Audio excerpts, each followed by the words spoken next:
So let me pick up something you referenced there about the relationship between the two men, because they haven't had a formal meeting, as we know.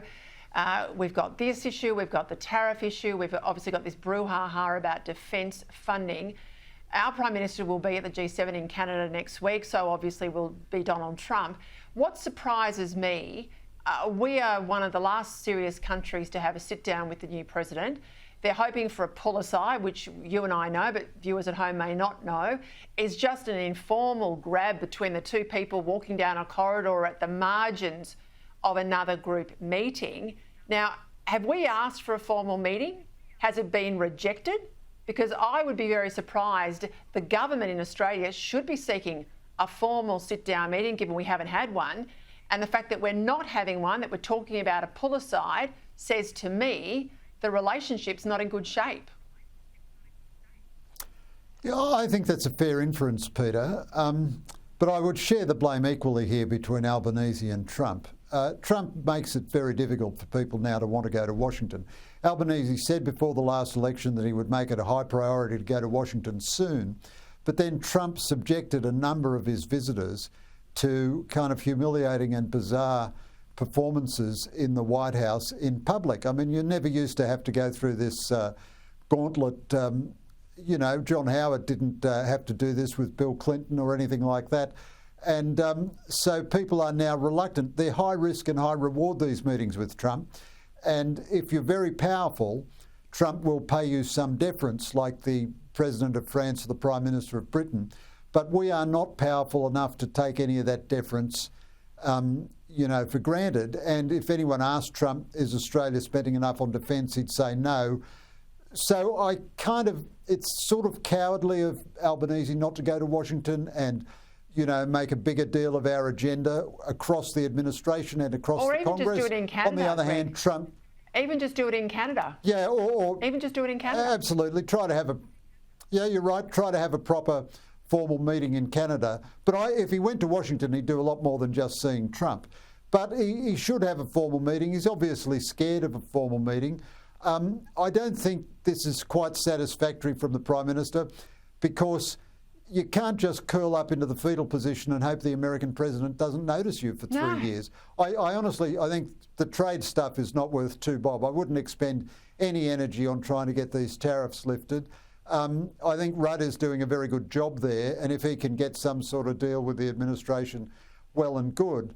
But it would be better if Albanese had a relationship with Trump, but I can understand why he is so cautious.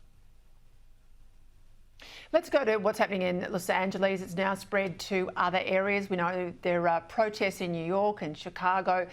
The Marines now, not just the National Guard, are on the ground in Los Angeles. Newsom says Trump isn't opposed to lawlessness and violence as long as it serves him.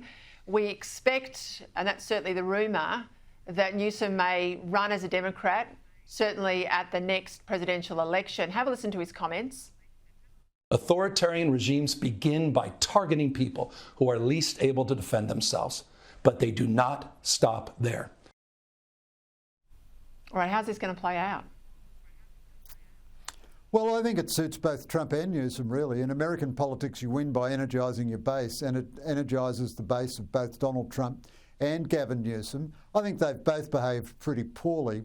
Trump is right to try to deport illegal immigrants. He said he was going to do that. He never deported as many as Barack Obama. In the year 2010, Obama deported 400,000 illegal immigrants, majority of whom were not criminals. They didn't have any extra criminal records. Newsom says it's shocking that Trump is not only deporting criminals, but he's deporting seamstresses and mechanics and so on.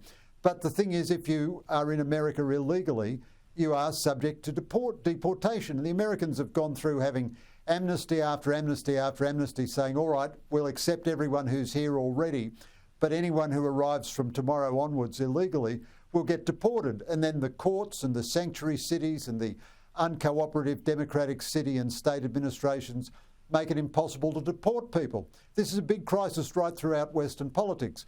Trump, I think, is perfectly legitimate and perfectly right to try to deport people.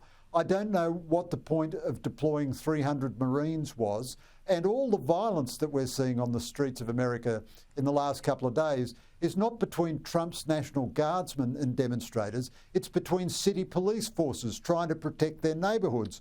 and trying to prevent crime. It's the city police force of Los Angeles, subject to the authority of the mayor, which is policing these downtown demonstrations. The same in Chicago, the same in New York. But I think both sides of politics are behaving pretty despicably, and both sides of politics have so demonised each other that they get their supporters to think not that they're merely having a disagreement, but that they are locked in a mortal struggle between good and evil. And it's dangerous and destructive, but I mean, America has seen a lot worse and got through a lot worse. I just don't know that either Trump or Newsom will have an incentive genuinely to calm things down. Trump by saying, well, look, let's just go easy for a week or two, or Newsom by saying, we stand 100% in favour of law enforcement and against violent demonstrations, and we will enforce, you know, all the laws that are legitimate laws of this country.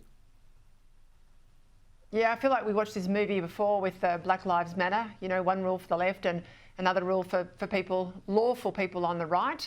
And I do think governments have got to maintain their borders, because if you don't maintain your borders, you are not sovereign. And if you're not sovereign, you're not a country.